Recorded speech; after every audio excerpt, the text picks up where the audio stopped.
Olá, para você que nos acompanha no YouTube e nas nossas outras plataformas, nós voltamos com mais uma edição desse AgroLink News, esse podcast especial que nós estamos fazendo direto do Parque de Exposições Assis Brasil, onde está acontecendo a 48ª edição da Expo Inter, a maior feira do agronegócio a céu aberto da América Latina. Nosso estúdio montado aqui na Casa dos Simers recebe agora o presidente da Associação Brasileira de Proteína Animal, a ABPA, Ricardo Santin. Ricardo, nós temos muitos assuntos a falar, a ABPA vem se destacando, então antes da gente começar a falar, eu vou te agradecer pela participação, te cumprimentar, a você por ter aceito o convite, por estar aqui presente conosco, ter aceito o convite do AgroLink, do portal AgroLink, para participar conosco aqui desse programa.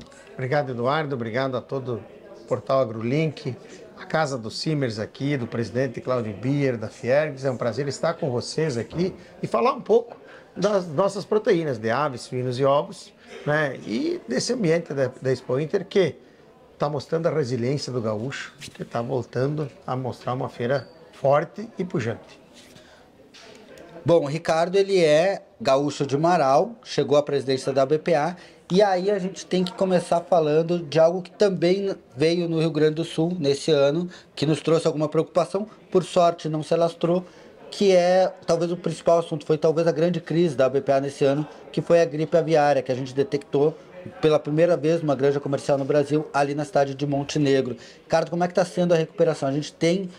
já está livre novamente da doença, nós estamos recuperando o mercado, mas nós falávamos antes até de começar o programa que é preciso todo um esforço de retomada de confiança no mercado brasileiro. Como é que está sendo esse processo? Bem, primeiro a gente tem que parabenizar os gaúchos, embora eu também seja gaúcho, viva aqui, eu moro em Porto Alegre, mas parabenizar a avicultora gaúcho, que tiveram resiliência, que cuidaram da biosseguridade e que mesmo tendo acontecido um episódio único, exclusivo e já superado de influenza aviária em aves comerciais, ele não se espalhou, como bem você falou.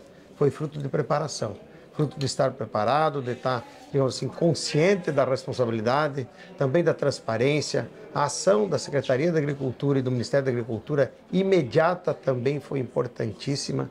Em menos de 5 dias já estava com a granja desinfetada, buscando espaços, contando o prazo para a desinfecção. E o Brasil hoje, de novo, é livre de influenza aviária em aves comerciais.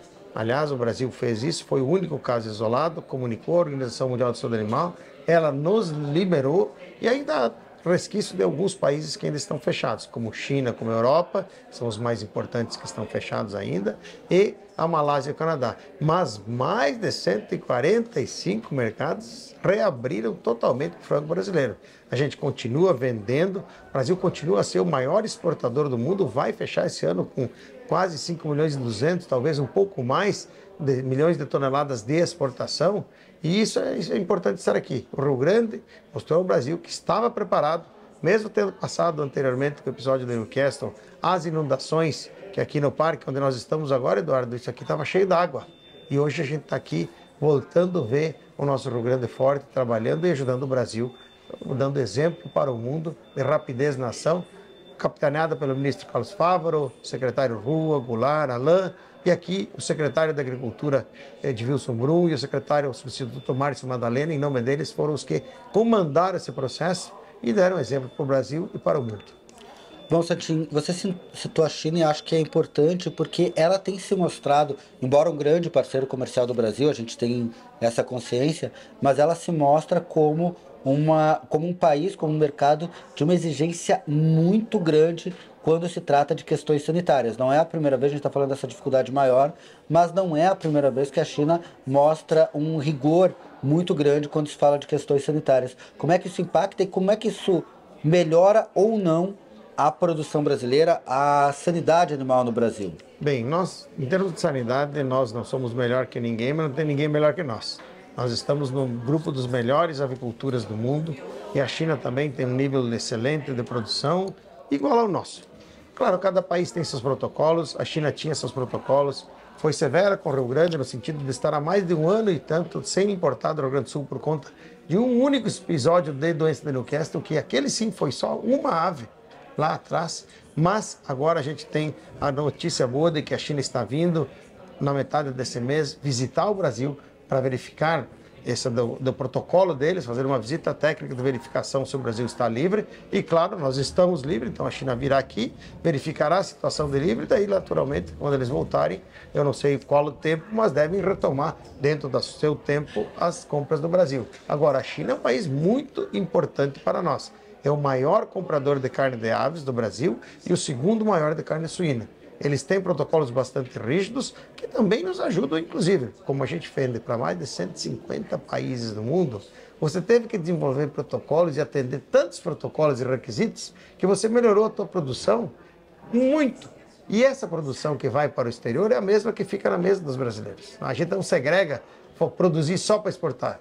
Fora os lotes que são feitos para a Europa, a gente produz, mas, por exemplo, eu vendo para a Europa o peito de frango, mas a coxa, a asa fica aqui. Então, às vezes a pé vai para a China, a asa vai para outro lugar e o peito vai para a Europa e coxa fica aqui, ou vice-versa, vai a coxa para o Japão e o peito fica aqui, da mesma ave que tem a qualidade que vai para o japonês e que fica para a nossa mesa, nos nossos filhos, nas nossas famílias. Então, isso é uma coisa muito boa, no sentido em que você, por ter mais de 150 mercados do mundo, eleva o teu nível de qualidade da produção e coloca um produto mais seguro ainda para os brasileiros também. Bom, mensalmente a BPA ela apresenta os dados de exportações, de mercado externo, e tem sido o papel que a BPA tem se proposto, que é abrir esse mercado cada vez mais. E algo que chama atenção, e aí a gente vai pegar agora, nós estamos aí com essa questão envolvendo os Estados Unidos, que talvez impacte nas exportações de ovos, né? É um país que começou a comprar muitos ovos do país, mas mostra também que é um setor, não só o avícola, mas também a suinocultura, que buscou muito antes uma expansão de mercado. Hoje o nosso principal mercado avícola não é nem a China, são as Filipinas, né? Não, no suíno. O suíno é as Filipinas, isso. Mas as Filipinas também desempenham um papel importante na carne de aves também. De aves também, eu confundi, mas nós temos essa abertura de mercado. Dessa forma, a gente está falando muito do tarifaço, embora ele tenha sido muito menor do que se esperava, se criou um monstro, e o monstro embaixo da cama ele foi muito menor do que a gente achou que ele ia ser, mas essa projeção, esse desenho de abrir mercados, e até olhar para mercados que talvez fossem meio vistos em segundo plano, quando é que isso começou na BPA e por que isso começou na BPA e nos setores? Isso foi um trabalho desenvolvido desde o presidente Francisco Turra, ex-ministro, e eu era vice-presidente dele na época, quando a gente começou já a trabalhar a preparação para enfrentar se um dia chegasse a influenza aviária no Brasil. Aí se começou, por decisão do nosso conselho, a fazer duas ações. No caso das aves, a buscar a regionalização. Então é verdade que nesse caso que a gente teve em maio, 125 mercados permaneceram abertos para o Brasil de alguma maneira. Somente 28 fecharam. O resto ficou aberto, porque já tinha se trabalhado há mais de 10 anos buscando trocar o certificado e assim por diante. No caso da suinocultura, também o Conselho teve um papel preponderante. Ele decidiu para a gente abrir mercados para a suinocultura e diversificar. E aí vem o exemplo das Filipinas. A China era o maior comprador de carne suína do Brasil. No ano passado caiu 30 e tantos por cento. Nesse ano caiu 20 e tantos por cento. E o Brasil ainda cresceu nos primeiros 7 meses 12% nas vendas de volume, porque cresceu nas Filipinas mais ainda.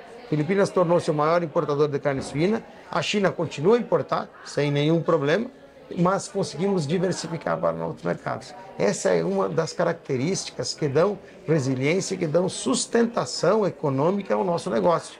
Se há um problema em algum mercado, eu tenho outros para trabalhar.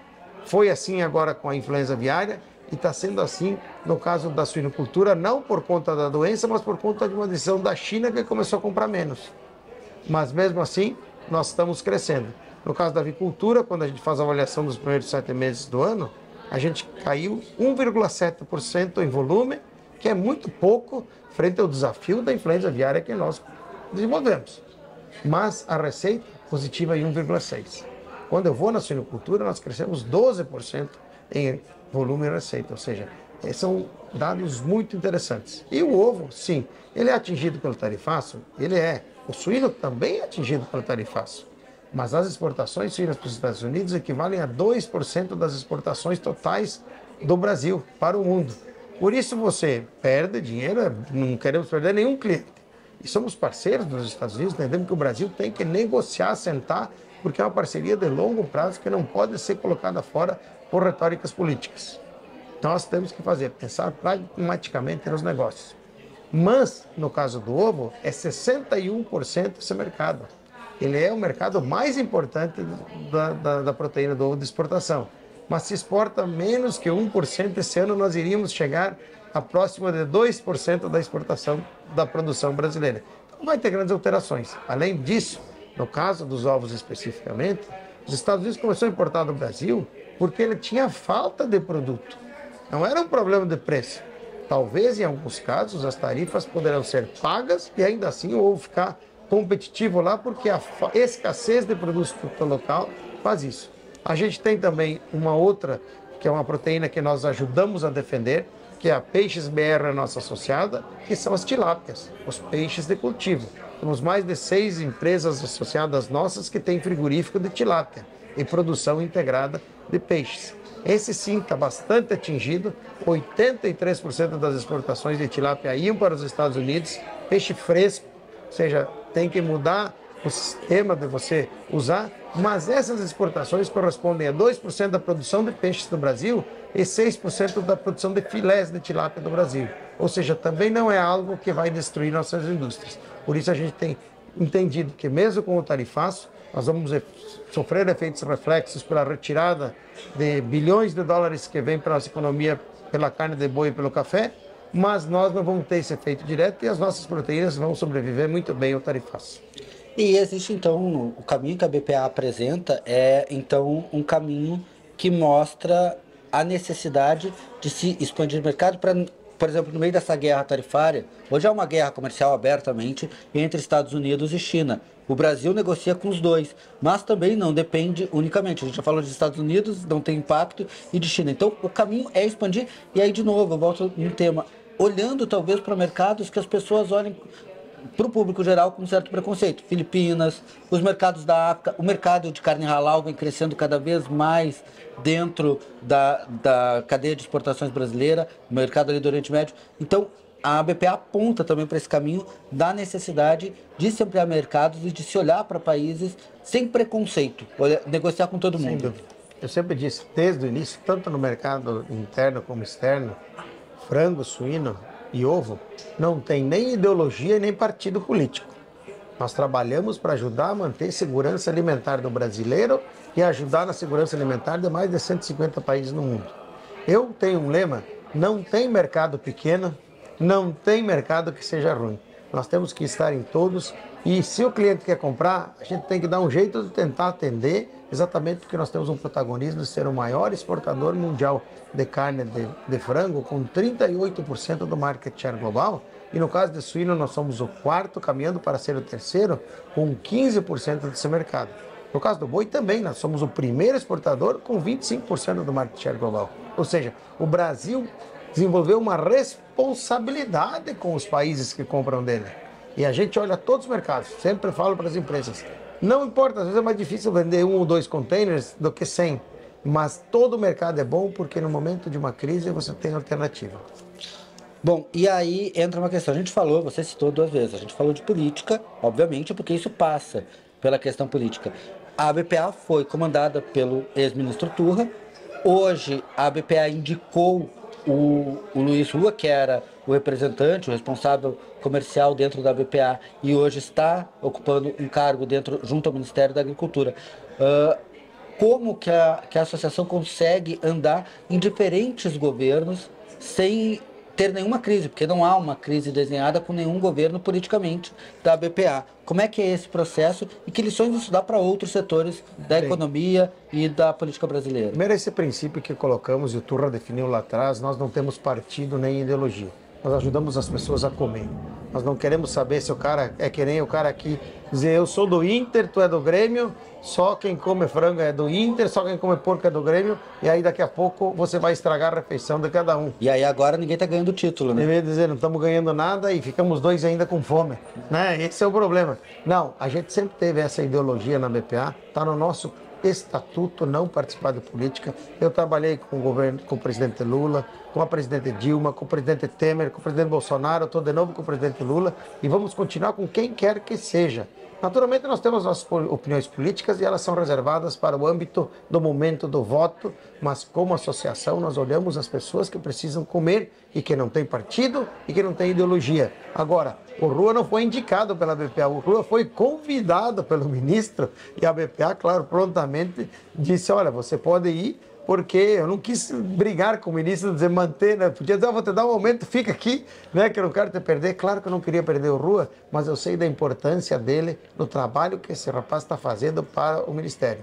O ministro Fávaro chegou a conversar comigo muito elegantemente, disse, olha, Santinho, eu estou saindo do Perosa, vai indo para a Bieck, e eu gostaria, eu adoro o Rua, vi o trabalho dele, eu acho que ele vai ser a peça que vai repor o Perosa à altura, e você poderia ceder ele para a gente ajudar o país? Eu digo, naturalmente, ministro, um pedido desse não tem como dizer que não. Então, a gente está lá, apoiamos muito então que ele fosse lá, ficamos felizes, já que ele conhece todo o setor, né? Hoje ele trabalha para o Brasil inteiro, para todas as proteínas vegetais, para tudo, soja, grão, milho, mas ele sempre sabe das nossas pautas de cabeça. Chegou ao cúmulo de fazer uma coisa muito engraçada, Eduardo, de contar aqui. Ele havia escrito um ofício para o Perosa, falando sobre as nossas pautas no Japão. Aí trocou o secretário e quando foi a viagem, ele foi como secretário, mas o ofício já estava enviado, assinado. E aí ele disse, só troca o nome e manda. Eu que assino o ofício da BPA. Aí eu tinha mandado o ofício e mandei para o Rua o ofício que ele escreveu para ele mesmo. Mas ele já conhecia o texto. Bom, e afora a relação política, a gente falou muito de frango, mas eu queria falar sobre o mercado de suínos, que é um mercado importante para o Brasil. E, bom, você, Santinho, nos trazia no início que a questão da gripe aviária, e mesmo da Newcastle, era algo que se avizinhava e que deu tempo de preparar. Por isso que o impacto até foi menor. Inclusive, no último balanço que saiu da BPA, fica muito claro que esse impacto causado por esse caso em granja comercial, ele não foi tão grande. A gente consegue ainda ter bons volumes e até resultados em receita melhores. Existe alguma crise que o Brasil precisa se preparar no caso da carne suína que está se avizinhando? O que a gente precisa ter cuidado? Existe algo como no mesmo nível de gripe aviária ou doença da vaca louca que a gente teve no caso do boi anos atrás? Existe e nós estamos nos preparando. São dois os pontos. Primeiro, a gente está trabalhando com a suinocultura para abertura de mercados, diversificação de mercados, já fizemos, hoje estamos em mais de 103 mercados no mundo afora. Nós também estamos fazendo agora nesse roadshow que fizemos na Filipinas e no México, onde fomos falar de regionalização para a influenza aviária. Nós trabalhamos também a regionalização para a suinocultura, mesmo que não tenha doenças. Nós estamos trabalhando o reconhecimento do Brasil livre da aftosa sem vacinação como país, mas também o estado do Rio Grande do Sul, do Paraná, Acre e Rondônia, que seja reconhecido imediatamente para o México, Japão, Coreia, China, que isso vai dar um impulso nessa suinocultura brasileira de exportação. Além disso, nós estamos trabalhando, lançamos agora, o Marcelo Oliveira, que tu conhece, teu colega, está coordenando uma campanha que chama-se Contra a Peste Suína Africana. Nós não temos essa doença, ela não está aqui perto, ela está só lá na América Central, mas nós estamos prevenindo, falando para os nossos produtores e produtoras da biosseguridade e da importância de não deixar ninguém chegar na tua criatório de suínos, fazer as contenções de biosseguridade, prevenindo para a gente se prevenir para aquilo que a gente não quer que aconteça. Mas se acontecer, a gente vai estar preparado. Até porque doença não conhece fronteira, né? Doença passa, a gente tem que ter esse controle, esse cuidado, porque a própria gripe aviária, ela foi chegando aos pouquinhos, chegou ali no Panamá, foi aos poucos se aproximando e deu tempo da gente se proteger. Em termos de projeção de mercado, a gente deve ter nos próximos meses uma recuperação da avicultura. O que a gente pode projetar, Santinho, para o fim do ano, para a avicultura como um todo, a genética, inclusive, avícola, vem crescendo muito no mercado internacional, e para a suinocultura, o que você espera até o final do ano e para o começo do ano que vem? E nós já vemos uma recuperação, que nesse mês aqui já foi de 16% de crescimento, a gente voltou a exportar 400 mil toneladas de frango. Na suinocultura nós continuamos com a média de 120 mil toneladas, que é uma média histórica perfeita. Vamos fazer 1.450.000 de exportações, provavelmente em suinocultura. Vamos fazer algo de 5.200.000 a 5.250.000 em aves, ou até 5.300.000, depende de como vai ser a rapidez do retorno do mercado da Europa e da China. Mas se eles voltarem logo ainda antes do fim do ano, a gente consegue ter uma performance muito positiva em ambas. Das duas proteínas, e inclusive os ovos, vão fechar o ano positivamente. No caso das aves, sim, você tem aquele pequeno sinal de que até 2% pode ficar menos, entre 1% e 2% ou 0 a 0%, mas isso é absolutamente compreensível, como você bem falou, tendo enfrentado a influenza aviária. No caso da suinocultura, vamos crescer em produção, crescer em exportação. No caso dos ovos, crescemos em produção e também vamos ter recorde em exportação, mesmo com o tarifaço. Já está garantido aí que vamos ficar próximo das 40 mil toneladas, que seria um recorde histórico da exportação de ovo de mesa. Até falando nos ovos, que foi o tema final, a gente falou sobre os Estados Unidos, mas eles são um grande consumidor, vai ser, assim como o café, né? Vai ser mais, eu não sei, e aí é um comentário que você pode me corrija ou complemente, mas a impressão que eu tenho é que em relação a alguns produtos, vai ser quase impossível para o mercado americano ficar sem o café brasileiro, os ovos brasileiros e a carne brasileira hoje, porque eles estão com uma crise de espaço de produção que a gente não está tendo. A gente consegue ainda produzir muito e tem uma grande e eles têm uma grande demanda. Os ovos e o bacon fazem parte do café da manhã e o café, embora o nosso a gente faça melhor, né? O grão é nosso e a gente faz um café melhor. O deles é um pouquinho pior que o nosso, mas questão de costume, né? São produtos. É que eles não tem Minas Gerais, né? Não, eu não gosto também daquele café o americano deles muito aguado, né? Que a gente olha, né? Nós fazemos um café mais forte, né? Sim.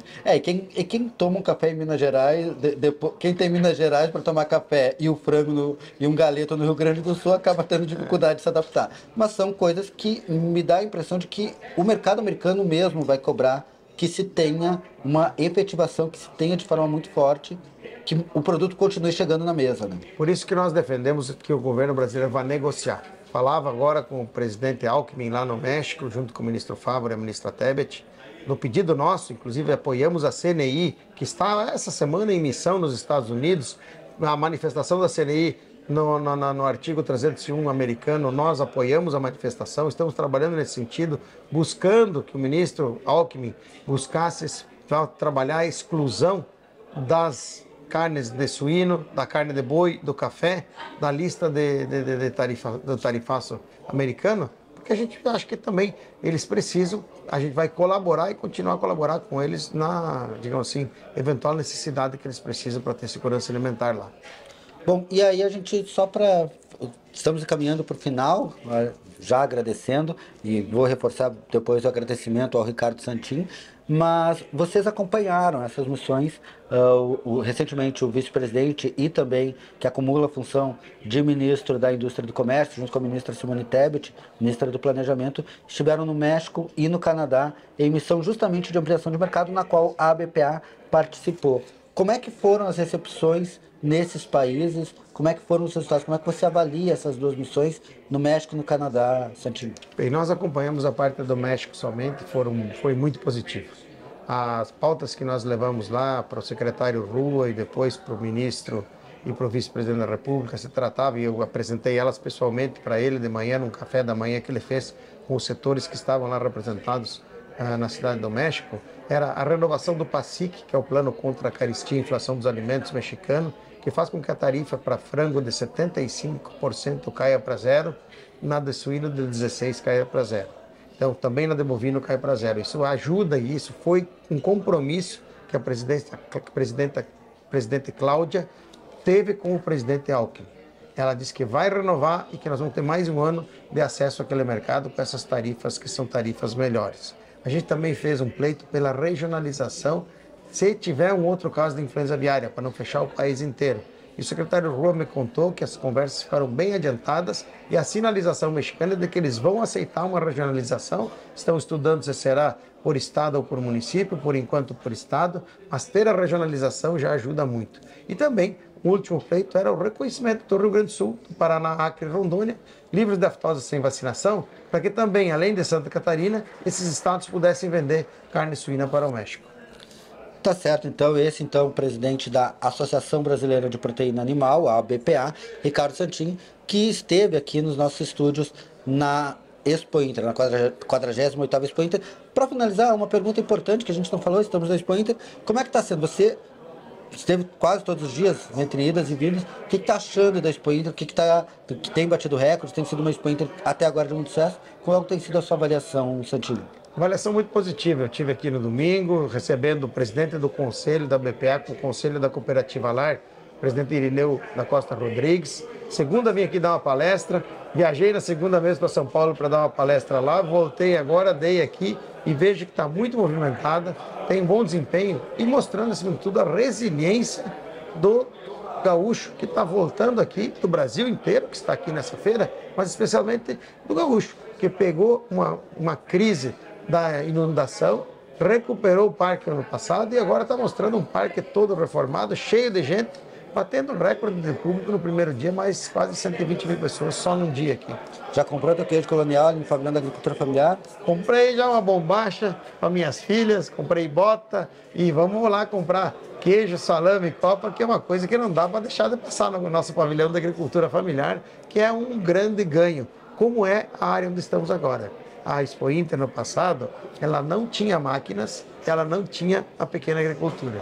Começou com uma pequena exposiçãozinha, hoje é um dos pavilhões mais visitados, e aqui no maquinário nós somos hoje um dos pontos de encontro da América Latina. Então, a gente vê a Expo Inter cada vez mais fortalecida. Tá certo, então. Esse é o Ricardo Santin, presidente da BPA. Muito obrigado novamente pela sua participação, muito obrigado por atender o nosso convite. A gente está sempre dando espaço, a BPA é sempre um parceiro importante, não só para o AgroLink, mas para o país, com seus dados atualizados, com o seu trabalho em prol da proteína animal brasileira. Obrigado, Santin. Obrigado, Eduardo. Um abraço a todos aí do AgroLink. E para você que nos acompanhou, fica aqui meu agradecimento, você que esteve conosco. Estamos chegando ao final de mais um dia, mais algumas entrevistas. A gente vai voltar ainda com muito mais informações, com muito mais entrevistas nos próximos dias da Expo Inter, direto aqui da Expo Inter. Então esse é o AgroLink News especial Expo Inter. E não se esqueça, no nosso site www.agrolink.com.br tem todas as notícias, não só da Expo Inter, mas também daquilo que está acontecendo no agronegócio fora da feira. Afinal, na feira o agronegócio continua acontecendo no resto do país. E lá, toda manhã, e lá no nosso canal no YouTube, você também vai poder acompanhar as reportagens, as matérias que nós estamos produzindo aqui, o material, o conteúdo que nós estamos produzindo aqui na Expo Inter. E amanhã, pela manhã, logo cedinho, você tem já na sua plataforma de áudio favorita, o tradicional o nosso já tradicional podcast AgroLink News, apresentado pelo meu amigo Lucas Rivas, que é o titular do programa nesse período aí já de 4, 5 anos que a gente está fazendo o programa. Então, passe lá, nos siga na sua plataforma de áudio e aproveite para dar o seu like, o seu joinha para a gente nos acompanhar. A gente volta então amanhã com mais notícias, com mais informações e com muito mais entrevistas aqui direto da Expo Inter. Até mais, tchau!